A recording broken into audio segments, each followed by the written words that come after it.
Je crois que le conjoint de la destinée existe parce que c'est Dieu qui a envoyé Ève vers Adam. Et lorsque nous lisons le mariage dans Genèse 24, le mariage d'Isaac et Rebecca, lorsque le serviteur d'Abraham, Eliezer, prie, il dit quoi? Que la femme que tu as destinée à mon Seigneur. Rebecca était destinée à Isaac. C'est écrit clairement, destinée. Il y a la femme de la destinée. Moi, par exemple, j'ai entendu la voix audible me dire, c'est ta femme. Tu vas la laisser partir. Tu es un homme, tu te marieras, mais tu souffriras.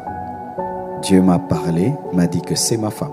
Mais la femme de la destinée n'est pas parfaite. Rebecca, qui était la femme de la destinée d'Isaac, était stérile pendant un temps. Parce que des fois, nous pensons que comme c'est l'homme de la destinée, la femme de la destinée, ce sera un ange. Dieu ne nous donne pas des anges parce que nous ne sommes pas des anges.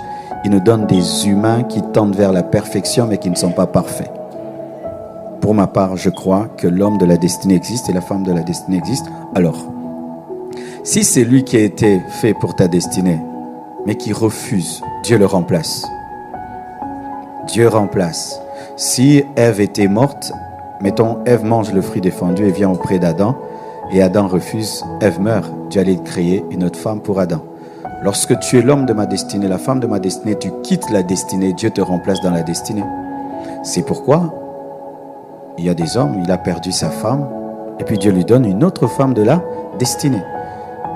Il y a Derek Prince, vous connaissez, c'est parmi les grands enseignants de notre temps, il est déjà décédé. La première femme qu'il a épousée, c'était vraiment de manière spirituelle. La deuxième, de manière spirituelle. Et lorsqu'il a épousé, cette deuxième femme est venue continuer ce que sa première femme avait commencé. La femme de la destinée existe, l'homme de la destinée existe. C'est pourquoi il faut prier avant de se marier. Si je choisis et puis j'amène à Dieu et Dieu bénit, il n'est pas Seigneur de ma vie. Dieu subit mes choix. Si même pour des petites choses nous consultons Dieu et c'est lui qui doit nous révéler sa volonté parfaite, à combien plus forte raison pour l'homme et la femme de notre vie.